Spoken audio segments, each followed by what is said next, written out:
जिवंत देव, जो पवित्र प्रभू येशू ख्रिस्त याच्या नावाला धन्यवाद देऊ. पौलाचे तेसलोनिकेकरास पहिले पत्र्याचा 4 अध्याय 13 वचनापासून मी आपल्यासाठी वाचतो.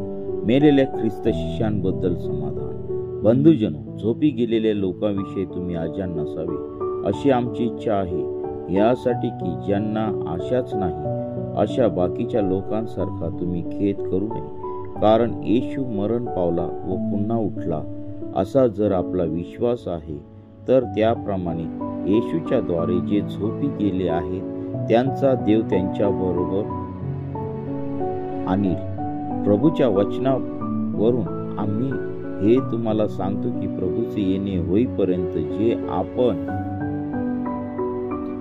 जिवंत असे उरू ते आपण झोपी गेलेल्यांच्या आघाडी जाणारच नाही. कारण आज्ञा ध्वनी, आद्य दिव्यदूताची वाणी व देवाच्या तुतारीचा नाद होत असता प्रभू स्वतः स्वर्गातून उतरेल आणि ख्रिस्तामध्ये जे मेलेले आहे ते पहिल्याने उठतील. नंतर जिवंत उरलेले आपण त्याच्याबरोबर प्रभूला सामोरे होण्यासाठी मेघारूढ असे अंतराळ घेतले जाऊ आणि तसेच सदा सर्वदा प्रभूजवळ राहू. म्हणून या वचनांनी एकमेकांचे सांत्वन करा.